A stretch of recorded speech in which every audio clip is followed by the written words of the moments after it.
E sejam todos bem-vindos ao nosso canal, a Parada Sobrenatural. E aqui no nosso canal a gente vai contar diversas histórias de pacto, de amarração, de bruxaria, de maledite. E hoje já temos o nosso primeiro relato que nos enviaram. Mas antes de começar a contar o primeiro relato, Caio ficou pendente, né? Alguns detalhezinhos que ficaram pendentes no vídeo passado, que ele vai contar. Mas espera aí, que eu ainda tenho um recado para você, que se você ainda não se inscreveu no canal, se inscreve, porque toda segunda, quarta e sexta tem o quê?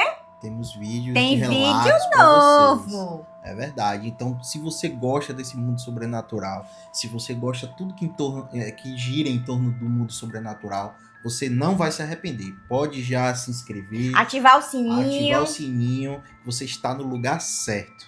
Bom, no vídeo que eu conto o relato pessoal, né? Ficou faltando 3 coisinhas. Eu até coloquei um recadinho, né, na hora do vídeo, porque na hora que eu tava editando, minha irmã tava escutando e ela chegou e começou a falar para mim e me fez lembrar algumas coisas que eu não contei, né? Que eu achei importante e vim voltar a falar para vocês aqui, para a história ficar completinha, né? E se vocês estão chegando agora, não assistiram o vídeo passado, já corre para assistir para não ficar perdido. Vou deixar no card aí. Não tem outro vídeo, né? É o primeiro vídeo do nosso canal, que a gente ainda não tinha relatos, então eu comecei a contar algumas coisas que aconteceram comigo. Bom, na história da minha prima, minha irmã contou que ela lembra exatamente do que aconteceu no dia. Elas eram muito pequenas, né? Eram crianças, mas ela lembra o que aconteceu. E ela falou para mim que quando ela estava no quarto, no dia da pedrada, não sei se vocês lembram da pedrada que o vizinho jogou, nossa prima estava tentando convencer elas a sair do quarto. Bora sair do quarto. Só que ela lembra que ela estava doente nesse dia. E aí ela tava, não, vamos sair. Ela, não quero.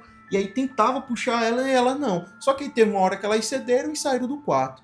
E tipo, não foi 1 minuto, não chegou 2 minutos, não. Foi assim que elas saíram do quarto, a pedrada veio e se espalhou vindo pro quarto inteiro, né? Isso eu achei um detalhe importante, porque eu até falei que coincidência, né? Isso ter acontecido. Até no caso do que ela caiu também, que é o segundo ponto, eu trato muito como coincidência, mas elas disseram que não Às foi vezes coincidência. Não é coincidência. Porque o amigo imaginário da nossa prima falou para ela que ia acontecer aquilo. Por isso que ela estava tentando puxar e tirar elas do quarto.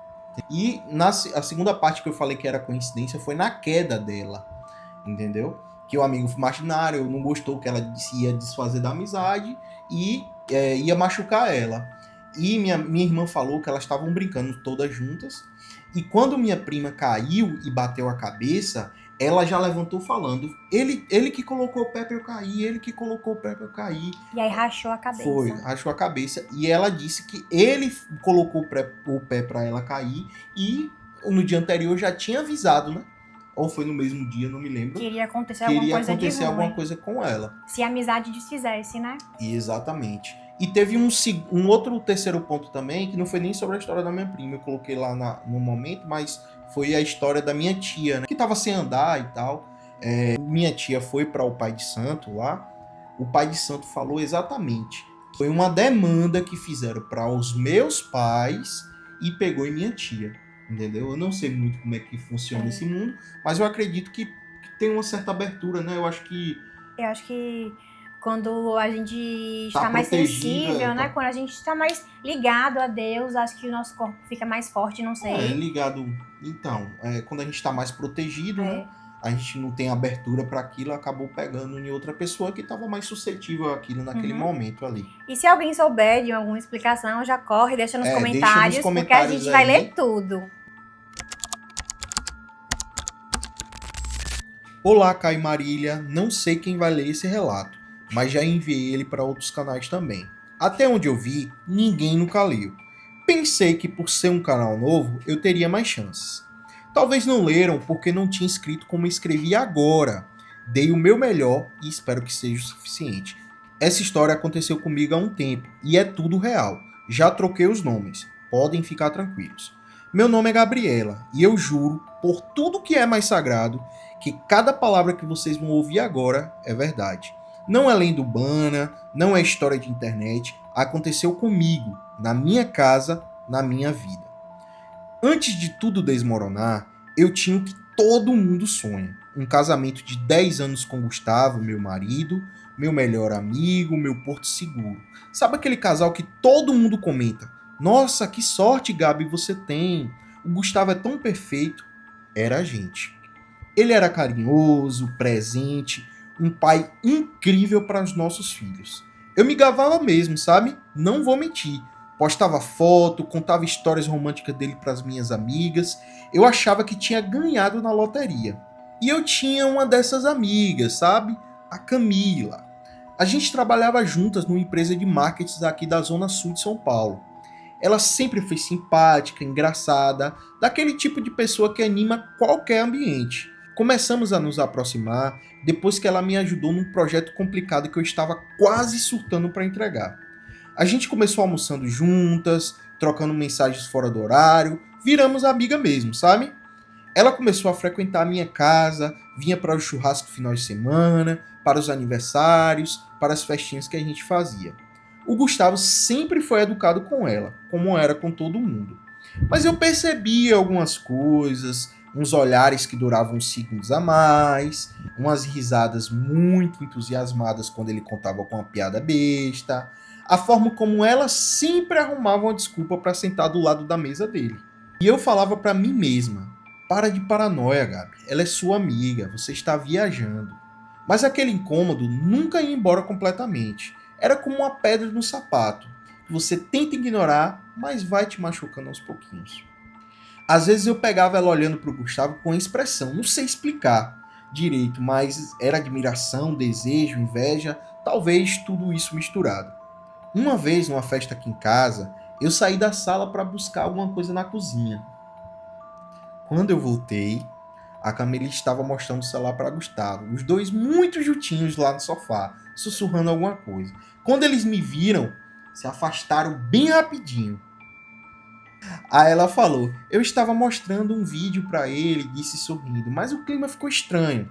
Outra vez ela comentou na frente de outras amigas, talvez tenha sido até mesmo nesse dia do churrasco: ai, Gabi, você não sabe a sorte que tem. Se eu achasse um homem como Gustavo, eu nunca mais largava, nunca mesmo. Isso não foi uma indireta, não. Foi uma direta, foi uma Não, lapada. não eram indícios, não era. Já Não tinha. eram indiretas, eram diretas Eram mesmo, né? diretas. O jeito que ela falou aquilo, com a intensidade meio obsessiva, me deu calafrios. Mas eu engolia, empurrava aqueles pensamentos para baixo do tapete. Ela era minha amiga, não era? E eu confiava no meu marido completamente. Até que tudo explodiu numa tarde de quinta-feira. Eu tinha saído para levar nossos filhos ao médico. Era só uma consulta de rotina. Então deixei o Gustavo em casa trabalhando no home office dele. Ele é programador. Só que aí a consulta acabou mais cedo do que eu esperava. E eu voltei para casa umas 2 horas antes do planejado. Quando abri a porta, tinha uma tensão no ar. Sabe quando você sente que acabou de acontecer alguma coisa? O Gustavo estava na sala, meio pálido, mexendo no notebook. Mas claramente ele estava sem prestar atenção na tela. Eu perguntei se estava tudo bem. Ele demorou alguns segundos para responder, passou a mão no cabelo, respirou fundo e disse: a gente precisa conversar. Essa frase aí é um indício que nada bom está prestes a acontecer. Verdade, nada bom está prestes a acontecer mesmo. Eu já fiquei de orelha em pé naquela hora. Aquela frase nunca é seguida de nada bom. Sentei no sofá, já com o coração acelerado, e perguntei o que tinha acontecido. Ele falou que era sobre a Camila. Pronto.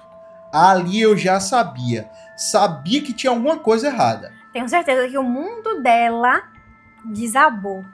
Perguntei logo o que tinha Camila. Gustavo olhou pra mim com aquela expressão de que não quer me magoar, mas precisa falar alguma coisa. Ele disse que ela tinha passado de todos os limites. Que já tinha um tempo que ela estava passando dos limites. Mas agora ela tinha ultrapassado. Prepara que lá vem revoada, né?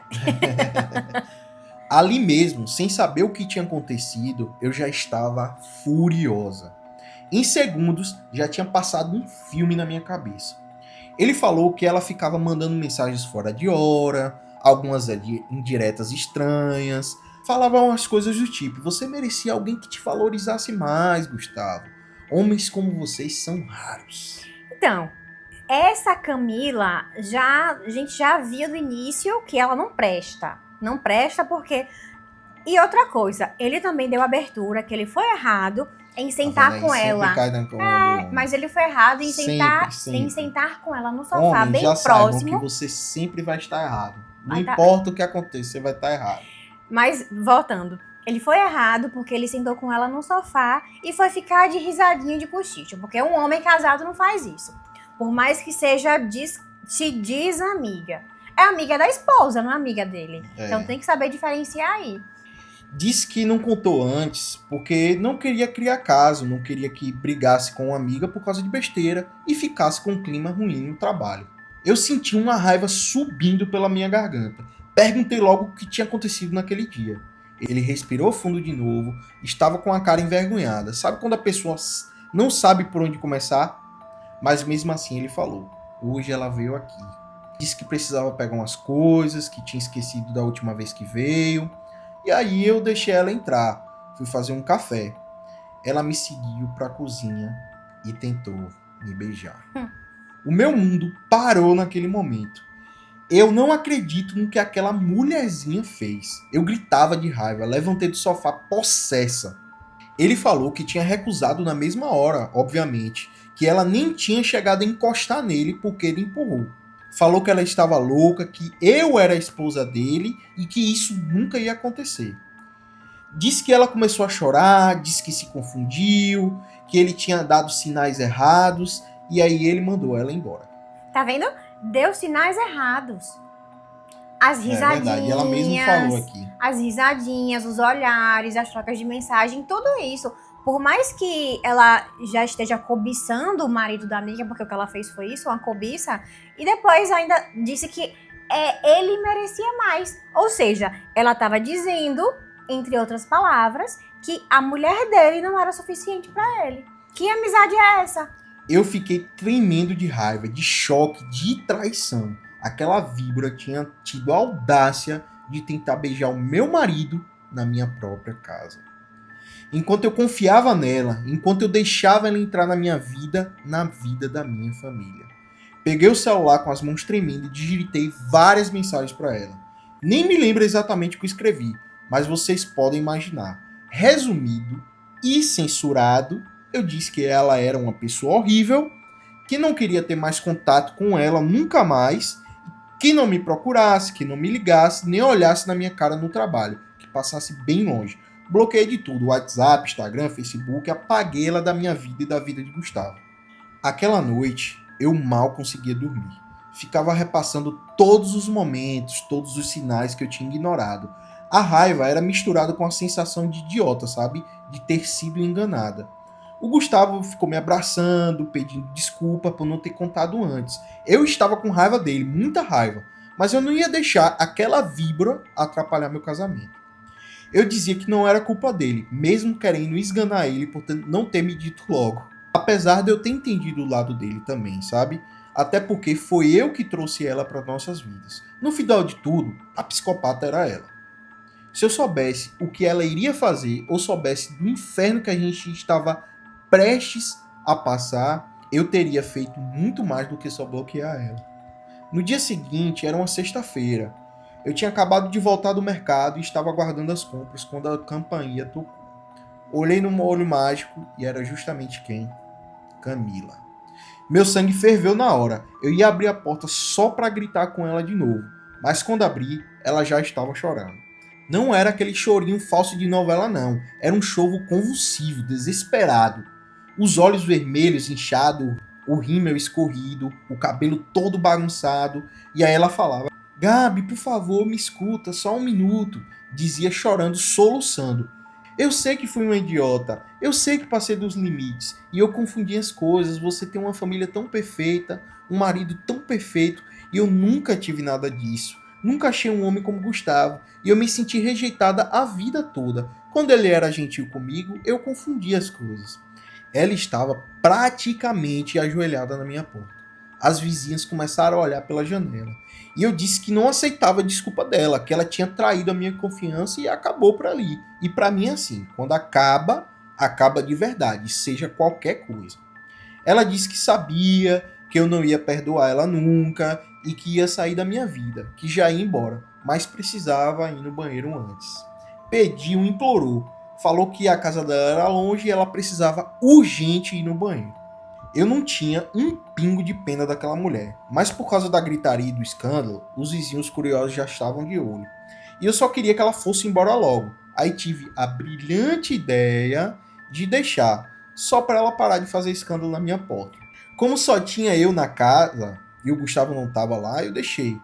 Contanto que, depois, nunca mais eu visse a cara daquela louca da minha vida.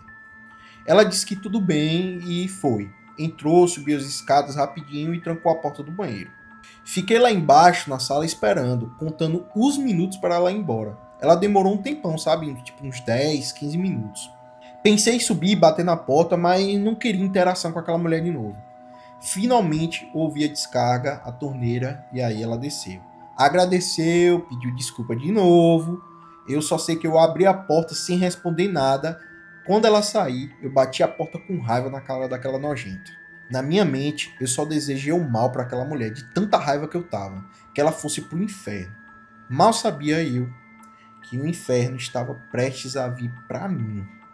Nos primeiros dias, nada aconteceu. A vida seguiu normal, ou quase. Na segunda-feira, a geladeira começou a fazer um barulho esquisito. O motor queimou.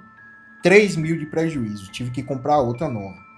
Na quarta, o liquidificador explodiu, literalmente, jogou vidro para tudo quanto é lado. Na quinta, o chuveiro do banheiro parou de esquentar, queimou. Que azar, né? Eu comentei com o Gustavo. Mas o pior não era os eletrônicos, o pior era ele, Gustavo. Ele começou a mudar. Um homem carinhoso virava na cama e me dava as costas.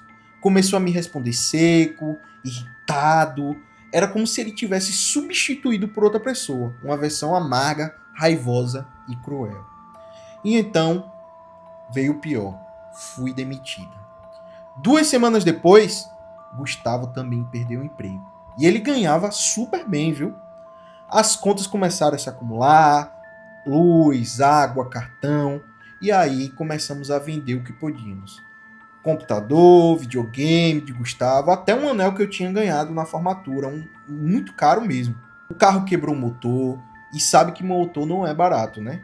Tudo estava dando errado, uma bola de neve de desgraça.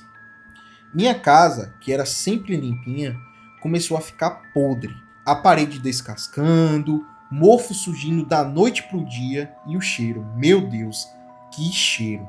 Um cheiro de carne podre que eu não achava de onde via. Procuramos em tudo por algum animal morto e nada. Eu e o Gustavo só brigávamos, gritávamos um com o outro. Nosso filho começou a ter pesadelos, dizendo que tinha gente má no quarto dele. Eu estava exausta, fisicamente e mentalmente. Foi numa dessas noites que aconteceu. Eram as 3 da manhã. E ela sabe que era 3 da manhã porque ela olhou para o relógio. Você já acordou no meio da noite com aquela sensação de que tem alguém te observando? Não é pesadelo. É uma certeza física que você não está sozinho. Meus olhos se abriram. O quarto estava totalmente escuro. Eu fiquei imóvel e suando frio. Virei a cabeça devagar para o lado de Gustavo. E foi aí que eu vi. Tinha algo sentado em cima dele. Meu Deus. Alguma coisa. Não era humano. Era uma figura de sombras. Alta, magra demais, membros tortos. Mas o pior eram os olhos. 2 pontos de luz vermelha brilhando como brasa fixados em mim. E essa criatura, ela sorria. Um sorriso largo demais, como se fossem dentes de pregos enferrujados. As mãos dela, dedos longos como de aranha, estavam acariciando o peito de Gustavo. Meu Deus. Pense aí você acordar com um negócio desse olhando pra você. Meu Deus. Tenso. Eu tentei gritar, mas minha garganta travou na hora. A criatura inclinou a cabeça pro lado e aí ela falou. Não falou com a voz, mas dentro da minha cabeça. Adoro quando vocês brigam. Foi aí quando meu corpo reagiu. Eu gritei com tudo que tinha. Saia daqui! O Gustavo acordou num pulo e acendeu a luz. A criatura aí já tinha sumido. E aí ele gritou comigo. Que porra foi essa, Gabriela? Me chamou de louca. E aí eu tremia. Eu jurava que tinha algo sentado nele. Ele virou as costas e dormiu. como se nada tivesse acontecido. Aí ela fala, não sei como um homem consegue ser assim, tão prático. Mas eu não dormi mais. Fiquei olhando pro canto escuro até o sol nascer. Quem é que ia dormir? Eu ia fazer a mesma coisa. Não dá pra dormir depois de ver um negócio desse, velho. Não dá, velho. Não dá. Eu saía correndo e ia pra cama dos meus pais, né? Antigamente. Na manhã seguinte, eu tentei conversar com ele. Perguntei se ele não tava achando aquilo tudo muito estranho, tudo dando errado, desemprego, casa quebrando, brigas. Ele só me olhava com aquela cara que eu tava ficando doida. Mas no fundo, eu vi medo nos olhos dele também. E aí eu tomei uma decisão. Liguei logo pra minha mãe, ela morava no interior. Ela é evangélica. E aí entende dessas coisas. E eu contei tudo. A desgraça, a criatura. Ela ficou em silêncio um tempão, só ouvindo o que eu tava dizendo. E aí foi aí que ela falou, com a voz séria. Isso tudo não é natural, filha. Tem uma coisa muito errada mesmo. E aí ela disse que estava vindo para cá para casa. E que ia trazer com ela um pastor da igreja dela. Ela disse também que não ia contar nada pro pastor, ia deixar ele ver com os próprios olhos dele. Eu também disse para ela que Gustavo, eu acho que não ia gostar nada dessa visita, mas ela disse que eu tinha que convencer ele porque a gente estava sob ataque. 3 dias depois, num sábado de manhã, minha mãe chegou. Com ela, um homem simples, baixinho, nome dele Pastor Elias. O Gustavo estava na sala, todo cético, com aquela cara de que não estava gostando de nada daquilo. E já foi logo falando pro pastor, ô pastor, com todo respeito, eu não acredito muito nessas coisas não. Aí o pastor sorriu e disse que só ia dar uma olhada. Se não tivesse nada, eles iam orar e iam embora todo mundo para casa. Mas aí ele parou no meio da sala e respirou fundo e disse, tem algo muito errado aqui. Eu estou sentindo um cheiro de podre, um cheiro de morte. De repente, ele parou olhando pro canto escuro da sala, perto da estante. Naquele canto, 2 pontos de luz vermelha surgiram. E aquele sorriso maldito. Dessa vez, Gustavo também viu. E aí Gustavo recuou até bater na parede e gritou, que porra é aquela? A criatura riu. Um som de deboche que preencheu a sala inteira. O pastor ordenou com a voz de autoridade, saiam dessa casa agora, em nome de Jesus. Foi aí que Gustavo começou a passar mal. Ele dobrou o corpo, ficou verde e vomitou ali no meio da sala. Mas não era um vômito normal, era uma bile escura, quase preta, com um cheiro tão forte de podridão que a gente teve que cobrir o nariz. Enquanto ele vomitava aquela coisa horrível, eu sentia uma queimação. Como um fogo dentro de mim. O pastor continuou orando alto, até que a criatura no canto se dissolveu e sumiu. Gustavo caiu de joelhos, respirando com muita dificuldade. O pastor colocou a mão nele e disse, você está livre agora, filho, mas a origem ainda está aqui, e eu preciso encontrar. Ele virou para mim e disse, foi uma mulher que fez isso, né? Foi uma mulher com muita inveja de vocês. Meu coração aí disparou. Eu já sabia quem era. Aí subimos todos. O pastor foi diretamente para o banheiro. Parecia um cão farejador. Ele disse que o cheiro estava vindo dali. Eu fiquei impressionada com aquilo. E aí ele olhou para o teto. Tinha uma entradinha para o telhado que a gente nunca usava. E aí ele pediu um banquinho, subiu, colocou a mão lá dentro e foi aí que ele puxou. E foi aí também que eu gelei. Ele puxou uma trouxinha, um pano velho, sujo, amarrado com um barbante. Quando ele desceu com aquilo, o cheiro ficou insuportável. Ele abriu no chão da sala. Tinha terra, provavelmente terra de cemitério, segundo o pastor, ossos pequenos de bicho, prego enferrujado, fios de cabelo, provavelmente os meus, né, no dia que ela usou o banheiro. Foi aí que Gustavo ficou branco. Ele não acreditava que aquilo que estava acontecendo na casa esse tempo todo era real. O pastor disse que era feitiçaria pesada, feito mesmo para destruir, para separar, para trazer doença e ruína sobre as nossas vidas. Tudo que a gente estava vivendo era por causa daquilo. Aí o pastor levou aquilo para destruir com água corrente. Segundo ele, era assim que se desfazia feitiço, jogando em um rio. Disse para a gente limpar a casa com muita oração e nunca mais deixar essa pessoa entrar nas nossas vidas. Depois que aquela trouxinha saiu de casa, as coisas começaram a melhorar. Não foi da noite pro dia, mas o Gustavo voltou a ser ele mesmo. Me perdi o perdão chorando por várias vezes, pois tinha certeza que não era ele agindo ali. E eu sabia, né, pois ele nunca tinha sido daquele jeito. Conseguimos emprego de novo, o cheiro podre sumiu e tudo voltou ao natural. Sobre a Camila, meses depois eu soube que ela tinha sofrido um acidente de carro feio, quebrou perna e costelas. Eu não senti pena nenhuma, sabe? Talvez isso me faça ser uma pessoa ruim, mas depois de tudo que ela fez para destruir a minha família por pura inveja, não tenho pena nenhuma. Hoje, minha vida voltou aos trilhos, mas eu nunca esqueci daqueles olhos vermelhos no escuro. Nunca esqueci daquela bile preta saindo do meu marido. E fica o alerta aqui de Gabriela para vocês, um recadinho dela no final. O mal nem sempre vem com chifres e rabo.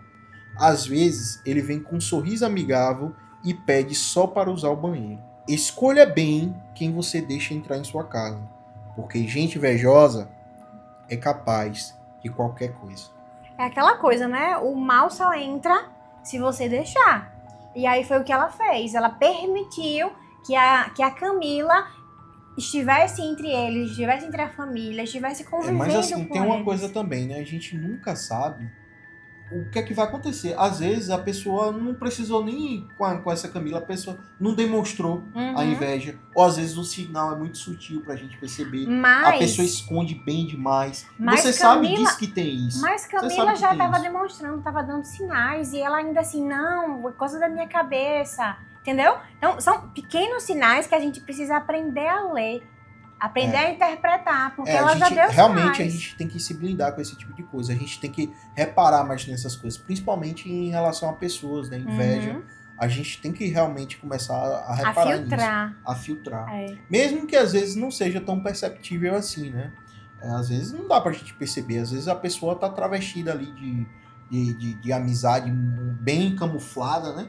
E a gente não acaba não percebendo, mas a gente tem que se blindar. Principalmente, eu não sei que religião vocês são, cada um de vocês são, mas a gente tem que se apegar muito mais à espiritualidade, né? A nossa fé. Então você, independente de religião, se apegue mais à sua espiritualidade, à sua fé e se blinde, principalmente contra pessoas. Porque o mal só entra se a porta estiver aberta. E aqui em casa a gente se blinda muito, né? Porque não é todo mundo que entra aqui em casa, não. Não é mesmo. É contado de dedo. Raras são as pessoas que entram aqui em casa. É verdade. A gente chegou num tempo que a gente colocou na cabeça assim, ó, a gente só vai permitir entrar na nossa casa quem realmente a gente sentir a energia boa, né? A gente vivia, quando era mais jovem, né, a gente vivia rodeado de pessoas que nem conhecia, pessoas que entravam realmente em nossa casa, em nosso banheiro, em nosso quarto, pessoas que nem conheciam. Mas, a partir do momento que a gente se blindou, as coisas começaram a melhorar. Até dentro de nós mesmos, as coisas começaram a melhorar. E não é só questão de a pessoa vai fazer uma bruxaria ali. É questão de energia, gente. É questão de energia. Troca de energia. Troca de energia, velho. E você sente, pô. Todo mundo sente quando aquela pessoa... É aquele sexto sentido que a gente fala, pô, não gostei muito dessa pessoa. Ou então faz o santo não bateu. O santo não bateu. É justamente um seu sexto sentido apontando que avisando ali, né? Algo. Bom, e é isso, gente. Gabriela, não sei se esse é seu nome verdadeiro, mas... muito obrigado por confiar na gente e dispor a sua história para que nós pudéssemos passar aqui no nosso canal. E que história, viu, minha irmã? Que história. Que Deus impressionante. Que Deus abençoe muito vocês, que vocês continuem unidos, né? Espero que a partir do momento que essa coisa ruim aconteceu, que vocês possam realmente se blindar como pessoa, como casal, como família, para que as coisas comecem realmente a andar e seguir o seu rumo, né? Isso. E é isso, gente. Esse foi o nosso vídeo de hoje. Toda segunda, quarta e sexta teremos um encontro marcado. Então se inscreve, ativa o sininho, comenta, compartilha com sua família, porque toda semana tem conteúdo bem legal pra vocês. Tchau, tchau e até mais.